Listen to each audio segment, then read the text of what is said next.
Assalamualaikum warahmatullahi wabarakatuh. Bismillahirrahmanirrahim. Kita lanjutkan kajian kita.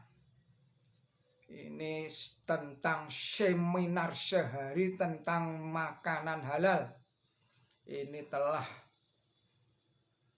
terjadi pada tanggal 28 Agustus 1993, namun ini masih relevan untuk kita pada saat ini. Menyambung video yang lalu,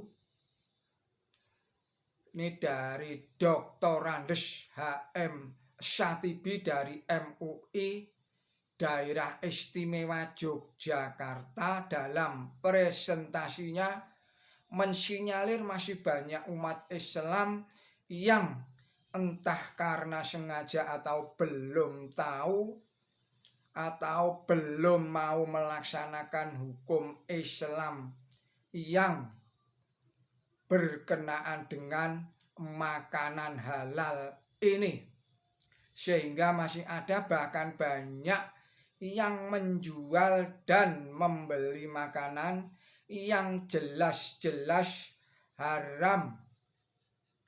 Misalnya saren atau didih atau darah beku, ayam yang mati bukan karena disembelih atau bangkai dan lain sebagainya.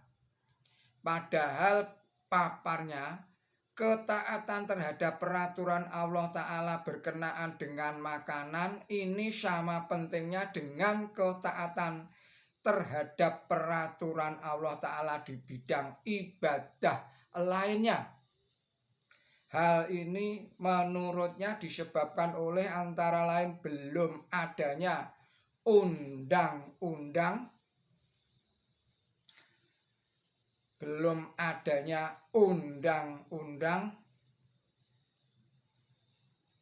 dan peraturan pemerintah yang melarang makanan-makanan tertentu sebagai upaya untuk mencerdaskan bangsa dan menjaga kesehatan mereka, yang menjadi bagian pokok dalam meningkatkan sumber daya manusia. Menurut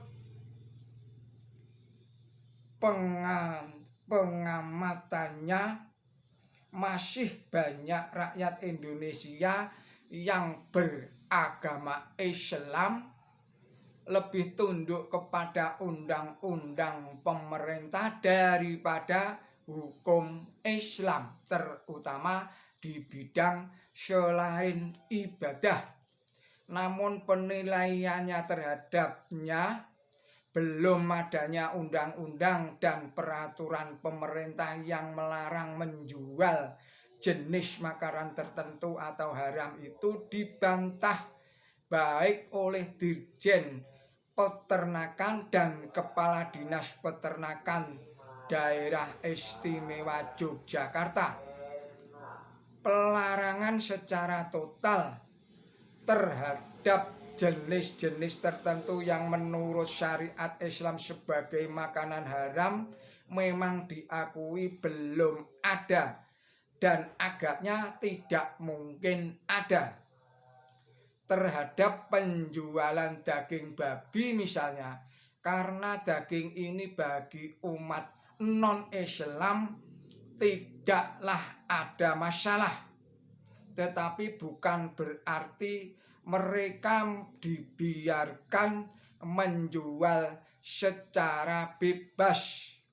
Peraturan yang dimaksud untuk melindungi konsumen muslim dari kemungkinan salah beli makanan haram sudah banyak dan aktivitas pelaksanaannya terus ditingkatkan, misalnya dengan keharusan mencantumkan label halal pada kemasan produk makanan yang memang menurut penelitian benar-benar halal menurut syariat Islam. Juga keharusan mencantumkan tulisan dan gambar babi pada kemasan beberapa produk makanan yang mengandung bahan yang diharamkan itu. Peraturan pemerintah bahkan tidak sebatas itu saja, tetapi juga tentang pemotongan hewan, baik caranya maupun persyaratan hewan yang dipotong. Terhadap masalah yang terakhir ini, pemerintah telah berupaya begitu rupa, antara lain dengan pengawasan yang sangat ketat terhadap rumah-rumah potong hewan, penindakan terhadap pemotong hewan gelap, pembatasan jumlah rumah potong agar bisa terawasi dengan baik. Di daerah khusus ibu kota Jakarta, bahkan para pemotong disyaratkan harus beragama Islam.